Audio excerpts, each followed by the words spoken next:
Mr. President, on your executive Not about this. On your executive order, you've already issued an executive order you say will restore aviation safety. Right. This crash happened after that. Was the executive order successful, and what more needs to change to keep people safe? Well, you know, we issued it 3 days ago, and we're in the process of making those changes. This is something that should have been done a long time ago. Actually, my original order should have never been changed, and I think maybe you wouldn't have had this problem. Maybe.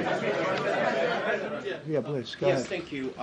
We see, like, everyday life that very often those diversity hires cause sometimes issues, as you just mentioned. So what plan do you have? Are we going to see some fire? Are you going to fire some of those diversity hires in the federal government? What plan do you have? I would say the answer is yes. If we find that people aren't mentally competent, you see the language. The language is put out by them.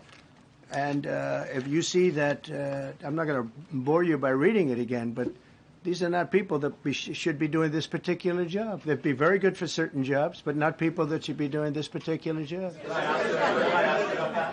Mr. President, you have today blamed the diversity elements, but then told us that you weren't sure that the controllers made any mistake. You then said perhaps the helicopter pilots were the ones who made the mistake. It's all under investigation. I understand that. That's why I'm trying to figure out how you can come to the conclusion right now that diversity had something to do with this crash. Because I have common sense, okay?